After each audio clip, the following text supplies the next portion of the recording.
say be man no na wonim dia na be man no so no ope eya abaya ni in secret nti obeya na just oforo say we twafufu ama na tonkwem because ade a wonim ho hwe yentimi mfa meme hye okoma wo say na social media abra wonim say wo yere a wo ma wo nuanom wo abusua it could rise so many things ebetimi de misunderstanding about warem about wo ni wabusua.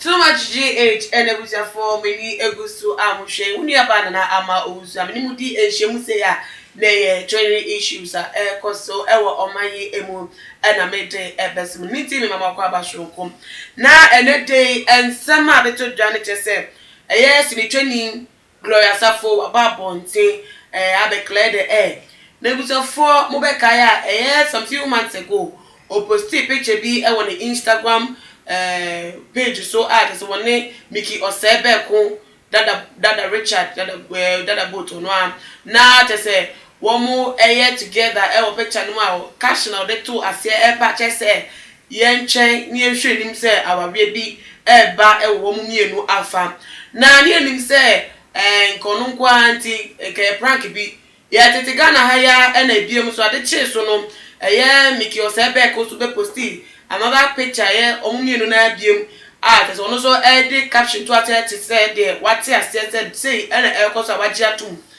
no be here trend to Ghana am to go for do na bobo omo me congratulate omo so congratulate omo ma echie crack start say Mickey Osebe ko ni yero wa boche ni nyaba be kasa wa ma say some dey ja na se sia dey Glosafo ye train nim say that ben crown na wedding eba so na yante wo hworo no akata ba bonta be kire mu say oh ni nia no na just say agrodie bi na no wo mudi na no mudi promote wo mu series bi ne busa for wakabi aka ho na ye ko video yi emra sisia yeah.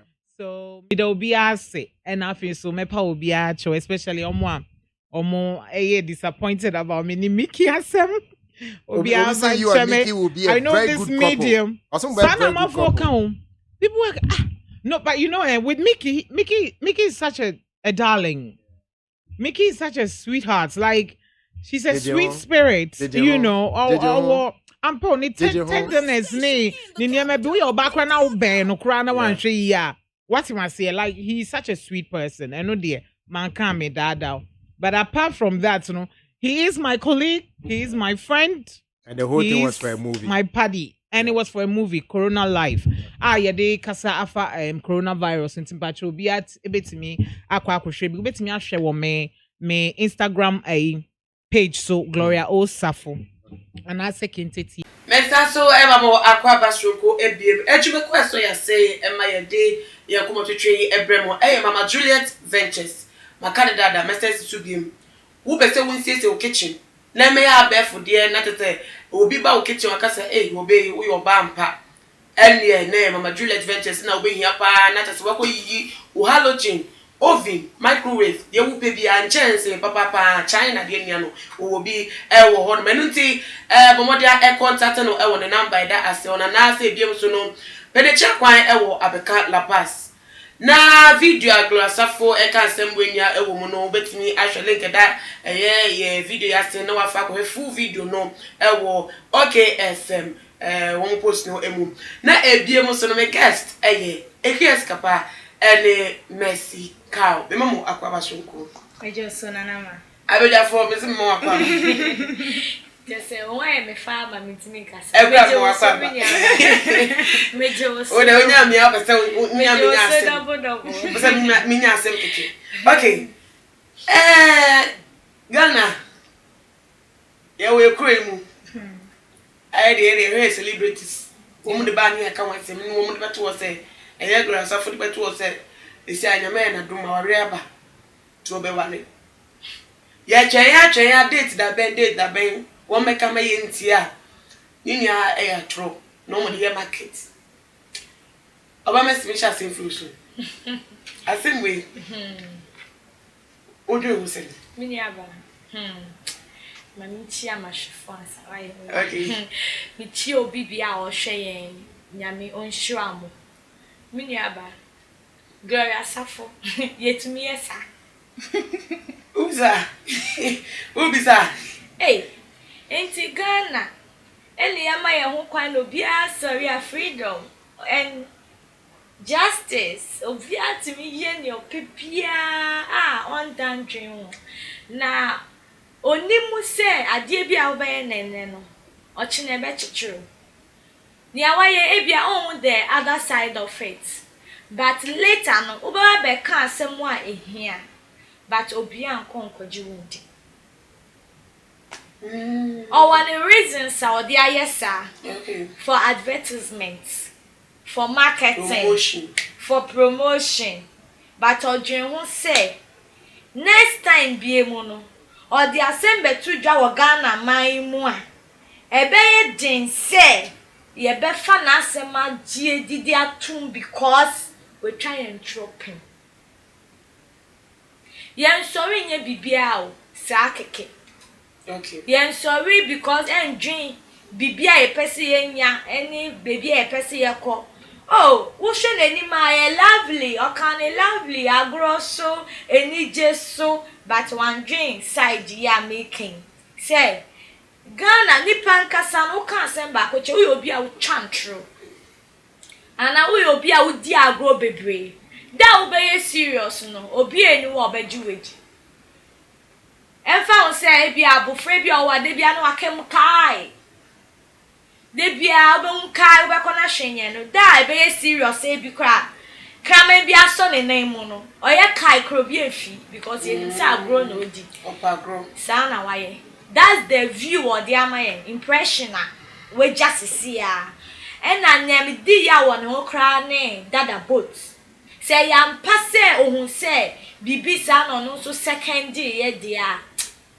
Mitimu sa ha de amfa like ke so no ye be man na wo besides wo wife ade we kwa be kom kra na de ntotoye bi aba one Nigeria mu even though say we be explaining their children but beginning to be a surprise to the wife. I don't know how communication went. Okay. But all the same, it doesn't speak well. The wife on the go through mockery. E baby or one. So enyo bia na obeti ase communication won na wo yiri nyaaye no. Enyo outsiders omo wa omo nim se ma ware enyo bia na obeti ase sa se e bia won na oyire nyankita ho se afa nto ya we se what mase omo ba nyenye na omo be twetwe no obi bet na baby aka se oniku ni kra ware foforo aka ne ho anasa all because of agro in quotes and business and promotion. It's bad. Okay. Nana I'm sure the saying some day be one power they can't need. Oh, dear, Miss waka bebre no cray do it to get to a time I say oh can't dear serious Ghana for enya de so bia ebe fa ni serious e na ebiem said the be man so side no or kan no eku like obi akwampo no oba no I have a communication kwampo na yes to no ense emebo ho no ma waka waje to mu bai na kuma mu no onim say odi ya because majetum what if say afemi kokote say eye no kra are you getting it enti no that agro all those say ye wa anyoma nyina ho kwan say the Bible can so nyina na fata yen you know what to do at the right time nyoma bi say yenye ba me tie ne nsem no me hu ne say ye nuaba Gloria no ne sama okay kind of like wa uti say ono woni mu se Ghana for airpe na ware ahwe onim wono age atum se me che e wo se me nware enti ene de na menye ma menye bibi ai ono ano odo se we na wa ya na ni age woni ho no to no ato pressure ma no ho ono na ato pressure ma no ho okay wa to pressure ma no ho nti wo ye bibi de agigi na no bekum no we sun adan mabre ma me so minji mani ebi enjoyment be what any me so me fa obi papa na say obi kunu ye say na ene obi aka bi na ya wish me congrats na you say oh menso sancro do me sancro pema ware no wahunu wo mo don wo mo pese o mu hu na ware ono na mitimi say frustration e man yes ade Hey, Keskapa, obi ese why business, why series. Na Ghana ha de se wo pese obi bi nko so a. Bibi anamo de aye series me promote we nti nka be mu obekan na nka papa yi ebi one na ire nya ntokwa bi e na se wo mo aye o madwin so o mu gyan na nka mpa obebe ware na ko bebe abonta beka so no mu twa series na Patrick Otom na ya ware no a backfire onka no kra na Ghana for obi anti ase hey eki na no betu ase ya woni wo mo a omo comment say anye ye de no wagim oh yeah anye ye de no ho agim omo do ho agim big time wan susu abawi nti de no wanye me anamba ye be promote me ho se me ware na sa anye ya hwan na me promote mami am sam promote me ho amem na ye series enti ye hwe ni mu movie chronometer title ye hwe ki I don't know Oba Messi my shock because man masem nya cry refu Oba Messi la safu karibi o say ni papa cramp no nya we ti on ni papa some no like we just dey trending and go for keka no na papa ni TV no friends and say hey no oba wan na aware no and so no me ni bi e dey na to e advert say o worry and e bi mu so no o sa ka say na Mickey o say be ko cramp onya aware of the plan on the tum keke but ade chie no so afa to no no so promote bi then and comfort me click is a drain to be faster Oba Messi ready say okofa agro na odi ana say promotion bi ni we ya oko because when na akire say we di ni papa no mo agro the man involved and kasa na only idea na start e na crampo no one find idea and farm man aha what think of for bebre ho agro we di o man Ghana ho agro okay enti wa ni oye ye ne die won enti o de wa adwen ko aye ade a enti na ya wonya ne yie ye mfa ya adwen ko an ye beba ye timo emfa ate na be me anke koba se agro na anke nye act ne sanyo mebi na later like ukokan na one penny so na ni awo ye o papa timika so wetimi aye se egumenu fin because we gu abusua ho fin sure we gu papa ho fin enti me this only one so a na enye oje bia owo abadaye ne sanyo mana anka no so beka den the man involved no so ko betumi esiu say yeah obetumi esiu say wudi ni din na mo so be warewa on worry we on down so nim ho hwe on ni kase mu kire say be ma ni nim ho hwe ba so be ono so be support e ono so be na me kire say onu na wa ye fortunate okay aha wa ye fortunate say be ma no e bia one concept reason bi o ka kire ni ntine ma ni buy into it say agra say nye real fact to say na bia ye minia be yi ka say they were dating na and nyoma nkoyie nti no masa baba kesi soma no na ya agro e no no so sa agro we ya wudi Gloria Safo de ba ye ya odi be ma na nkope e no no so original e say mi kosi wa na mi koye obibia so on sa agro na wudi ye na de boni ayeden e de abro ya enti ni for ye nyame enim no kwa nyame aboa no e na bia ne idea na say whatever behind it is accepted e na obia e de akomato ye de ne boni ana ne bibia ebufuo bi e de ache no e no nche say next time onye bi ma nana ma ye be man in question mark one ho because you say be ko yeah what we say popular name dada boat na amafo bi o me pacho dada boat in quote no oh no like me who say question mark e one ho question mark e one ho e ye say obi a say e bia woni no etwasi ni pen ana say woni ni etwasi ni crampo no na wo ma wo permission like on like member wo memeje wo permission say me person me posti eye me no picture bi maye den na be ma wo nso so wa adwene aye wo say ene ma me nso so me mfa picture ni bi na me nso so me ntwo ma Ghana fo nso so hunu say enti honom no ena ema eye abaya no question mark nso so bo no ho that means wo mo enim tin be ka say se be ma no na wonim dia na be ma no so no ope abaya ni in secret nti obeye na just oforo se we twafufu ama na tonkwem because ade a wonim ho hwe yentimi mfa meme show ko ma wo se nam social media abra wonim se wo yere a wo ma wo nuanom wo abusua it could rise so many things ebetimi de misunderstanding about warem about woni wabusuafo mu woni nuanom ntem na so utimi gina mu ebia then what the essence in what he did and if you ask him say you be a friend showbiz like Juma say oh we they are promoting Juma both of them actors yes and acting and almost field of business no obi betimi ni obi atwa picture because pa Majid any me can be say asem so Majid ni Mercy Johnson Shakira movie no go for bebre speculative say because of scenes being pictures about bonting or movie no wanti they were dating because now who say Majid na no tell Mercy Johnson no for anu now so all of that no after us no you say na just movie sure. Enti won say marketing strategy in there omo de mo ankasa mo ma fa bebre sure enti say in promoting no so share no say na Gloria de to no ko ebebo ama mo movie na akwa say omo mienu fa so de enti ono so e kan wa no e betima ba ne say ono so your mistakes are no say fa so de mienu fa so omo say fa so de ye nyina ye fa so de but ade a wonim ho hwe say wonim ho hwe ampa na aba. The first thing is say, J say, oh, why did you do this? Okay. But according to the lady, Gloria Safono, the boats no any more she and I will also comprehend they adjusting itself into it no so ye na just will promote. That's where the question mark is. Okay. Obamasi. Picture here I come as and there the picture. Edu baby radio presenter be F-Way Gloria Safo.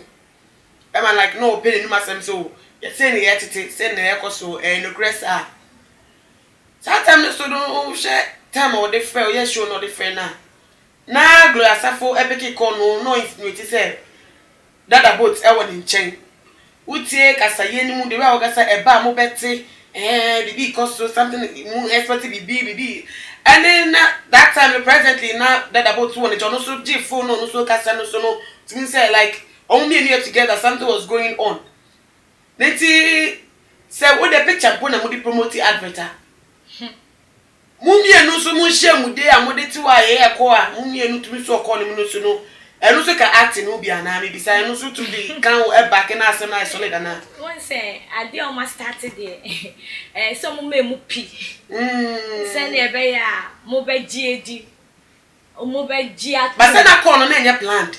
Na it could be planned. Presenter no presenter the guy say sometimes you can ma yejuma yejum because call no offer to na based on once the show be there yati asem ni afre onukako no say okay say ni yati no but it could be say ebetimi aba producer betimi akacho oh me yi wo be ka cho say inti say be man no omo frɛ so ankasa we twi oba no na e kase oh be man or the phone ma be man so kasa ba ne kasa no na asiri o ka so on ka bibi say they are actors as you said and okay. Most of the time omo ko twa senior ade they are together and ade no so omo start ade nti na I am the to no say udi atra etuemu we ya bone a etu omo start nti ya start here senior ebeye bia ebeye mamanfo agye edu level a ye pe no si ye enti ebetimi abasa nka later crampo na nye omo na omo bia omo coming up omo betimi akoda hotel crowd de na ya to esu etwa because omo start enti ni enne man ne ko ba asa okay say won say udi atro ubepe cover up all the time no bepe cover up sa na ko ba enti no die anyways and means biara mo be ma de no intro na ko na nimu ache no that's what they did but implication ba ko no mo refi ye ne nia me boss no okay say ni o ma ye we ni nature be ye den so man Ghana ebejo ye beji omadi because omo di nipa omo wo man mu agro papa we be say we internet na atro na we reading atro sem na won celebrities no omo ye nyoma bia entwa ye nia eyese se wo fake life mostly nia eyese wo ye bia no it should be real. Senya ye business where we will buy it because this is how we know the brand to be. Remember a different brand about you people. Into what the baby brand is. Papa when you wo bro. Ghana ha in la ye mu say that the boat. Ni wo bro. Our system ni mo check. But dear way ya why ye dear. Ghana mine bebre bedi ne ho yaw. For final words, Etuja near Fankmona AC. Okay, Nana ma kasa no like me nya a year point to be from now. Ocha yeah Gloria Safo ne friends. Now was saying and one more disappointed in her. Oh, boy, their force in here so and Nashoko. Omunia can say as soon as they are shown by no money or more expert say BBC ABC. Good. Until then a chair said they weren't into something serious. Now almost expected something good out of it. Say relationship. Sure. Okay. I know say a very good point. Because say omo ben wa omo edowo say omo hunu adewe na say right now no ma babontin say omo ye disappointed although obibe jina baby aka say oh omo can say dey be ka say and say dey na all can na ye no kre na say but it shows say maybe they had a different intention. Although say papa ne e wo ire anase say crampo no ayeden aye nua ba yi wono susu ne nsa ayeden ato ebi so entini yen den yamboa no anase like yen susu ye ni agi sese ye benya ye ubekonkra no ma prepare ntade egu ho ye be ko wedding ya je ho hills e ma won ye ho we ka wa ko pe hu nyi ne won and accessories de egu won ma wo twen say wedding yi ba so na wo be catch o mo say business. They are into the same business. Now, na womo anye den enwu say. Are you getting this show say? Adiano, me say the mijina. It was something that was going on. Now backfire. Anye ye ne hwajim. Enti de me metimi aka e da kire tiefo ne ahwefo. Say. Sa fake life na ye living ebinom live ewo social media ebebeye na say obehu na ye de we ababeto honum na obi honum awatcho guess who is this guess what na like obese Ghana for na endwen emfa ema on ye dwen de ma wo wie na ye dwen kokosi wie a afi wa babonta beka se enye sa na say na wo se pese ya dwen no ensambra back to normal na me dwen se de wo dwen na enye possible enti no fake life na ebinum live e social media na ebrasom say ye be ye betete eye enyoma so na ye ma no kwaredie endi kind say de be yam next time no over out na wo sell something na you will be able to get people to purchase it for you. Okay. Oba Mexica for final was Etuja. Yo me kaka me de be kan won say nia wo be ye bia na e kwa sa be si wo so back we ya nia ye papa ni ye nia be ya ye omo ni munsonsanso atro no mu di kire o mangana next time omo de no kreba e be ye din say ye beto omo ma ye different brand about them sure and then say ya bra boy yes because e wo ko omo wa bra boy atro da wo de no kra ya ade no obi eni wo obajiwedi e ma no krenka ya bra bo ho abribia na ye no ye brand no engiran honesty so na me gidi say with honesty no we can still sell what we want to sell. Okay no correct otumi se me nwa ba no de o makase bebe motufo so ewo mu enu nti bomodia share video we ma dofo bibia no no so otimi enfemu aba fantu de koto dwemu mbobra na bia so no follow ye ewo ye IG page @umagh_ na me ka ne sano wo ho kwan so betimi de wadwen chefa kuma ya twetwe wa say no e de atuja ewo ye comment section ho no na midi si no me ka mo say Mama Juliet Ventures ewo mama mo kitchen mo nsiesie Mexico any ebiem so e case kapana na me no mo edi ekomo na me ya doma e be san edi enhemu dem makram